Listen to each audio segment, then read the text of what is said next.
جس سواری پہ سرکار بیٹھ چکے تھے نا ایک دفعہ بھی، وہ بوڑھی ہی نہیں ہوتی تھی. حدیثیں ہیں ہمارے پاس، روایتیں ہیں، سنی شیعہ نے لکھا ہے. نہ وہ بوڑھی ہوتی تھی نہ بیمار.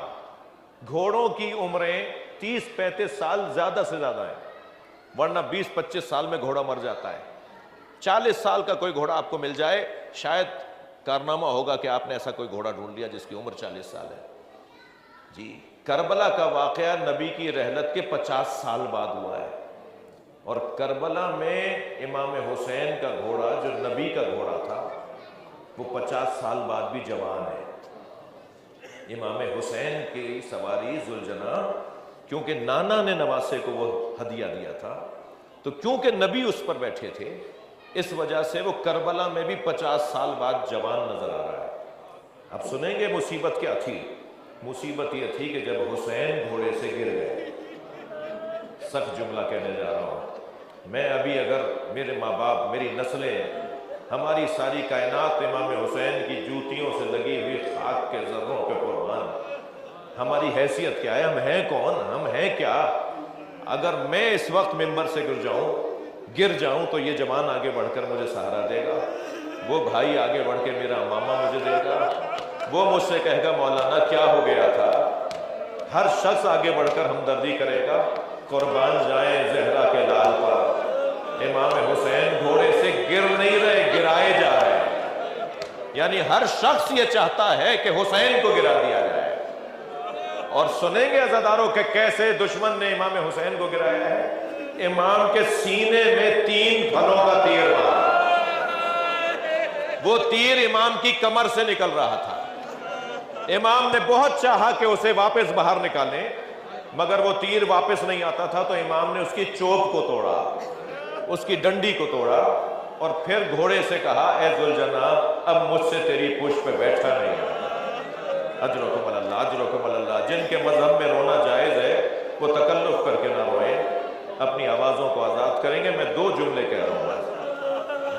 جب امام حسین نے ذوالجناح کی پشت کو چھوڑ دیا اور زمین پر آ گئے، تو پسر سعد ابن ابی وقاص کا بیٹا عمر ابن سعد ابن ابی وقاص ایک مرتبہ آواز دے کر کہتا ہے خبردار کوئی ذوالجناح کو تیر نہ مارے.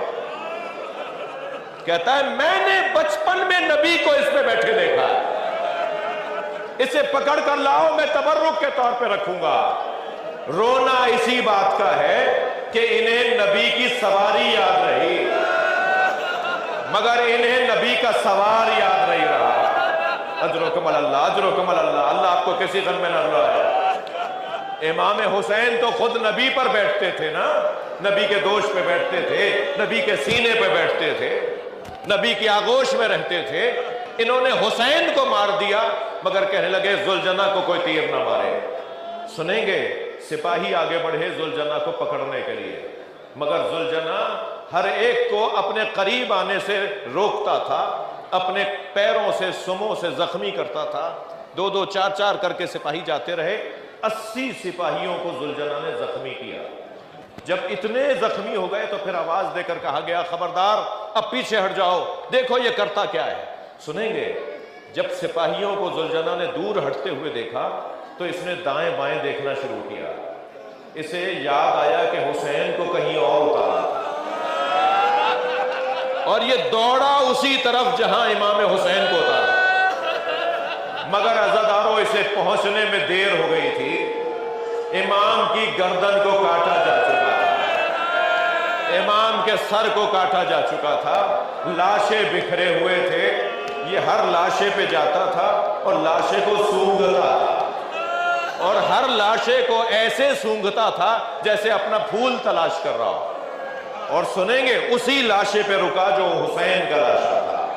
امام کی رگوں سے خون نکل رہا تھا. اس نے اپنی پیشانی کو حسین کے خون سے رنگین کیا اور زمین کربلا پر ایسے پیر مارنے لگا جیسے ماتم کر رہا ہو، اور گلے سے ایسے آواز نکالنے لگا جیسے نوحہ پڑھ رہا ہو. بس آخری جملے میرے آج کے خطاب کے، اور پھر دوڑا ہے خیموں کی طرف. عزاداروں آپ نے بہت سنا ہوگا کہ بیٹیوں کو باپ سے پیار ہوتا ہے، باپ بھی بیٹیوں سے بڑا پیار کرتے ہیں.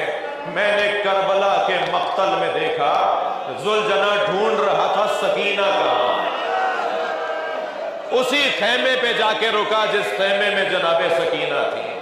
جب پیروں کی آہٹ سنی تو بی بی باہر آئی، اور بی بی نے گھوڑے کو خالی کھڑا دیکھا تو گھوڑے کے سر پر گردن پر ہاتھ رکھا اور ایک جملہ کہا، یا جواد ابی حل سقیا ابی ام قتلا چانا، اے میرے بابا کے باوفا گھوڑے، مجھے اتنا بتا دے پانی پلا کر مارا؟